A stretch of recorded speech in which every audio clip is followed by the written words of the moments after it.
I-drain nyo and isa-save nyo yung tubig. Bakit? Mamaya explain. Ang laki ng mushroom ng Mega Prime, mo. Meron siyang real fresh taste talaga. Anong lulutuin niya? Limang mushroom. Maraming duwende sa amin, be. Dito sila nakatira. Papagawa ko sila ng bagong condo. Yan, kailangan ko yung sabaw. Dumadami na naman yung aswang sa amin, so gagawa na naman ako ng bawang.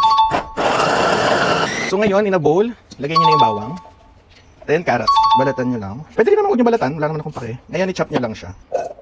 Tapos, celery. Tanggalin yung ugat. Cut nyo lang. Sama nyo na rin dahon. Wala naman siyang magagawa. Sticks na lang gamitin natin. Remove the roots. Cut natin. Maliliit.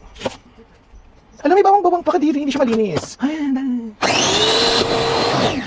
Tsaka, parang kanin baboy. So, ilagay niyo yung mixture dito kasama yung bawang. Food processor na bagong hugas para hindi mabash. And ilagay na natin yung ating Mega Prime mushrooms.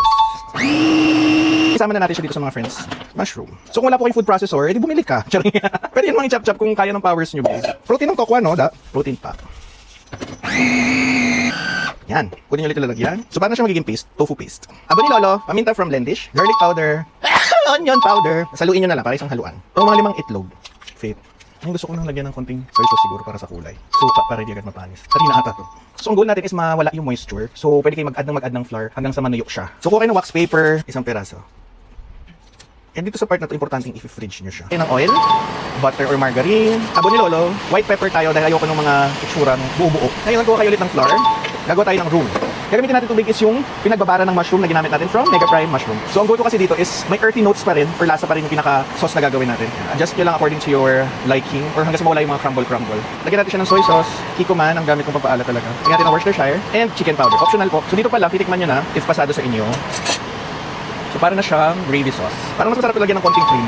Para mas maging real taste ang lasa nito at maging mas bongga talaga sa mga bisita nyo or sa mga pamilya nyo. Lalagyan pa natin siya ng Mega Prime Pizzle Stems Mushroom.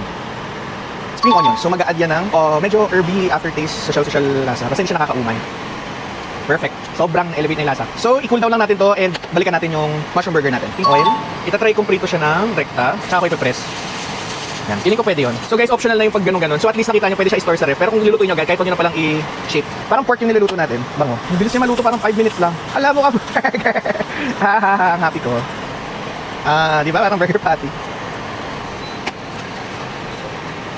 And ito na ang ating mga mushroom burger na mukhang pancake. Pero ang laki, di ba? Mukha namang burger. Gravy. Yan. You know? Lalaki ng mushroom. Then lagyan natin ng mga extra mushroom. So ngayon titikman na natin ang ating mushroom burger steak in mushroom gravy sauce. Using Mega Prime mushroom.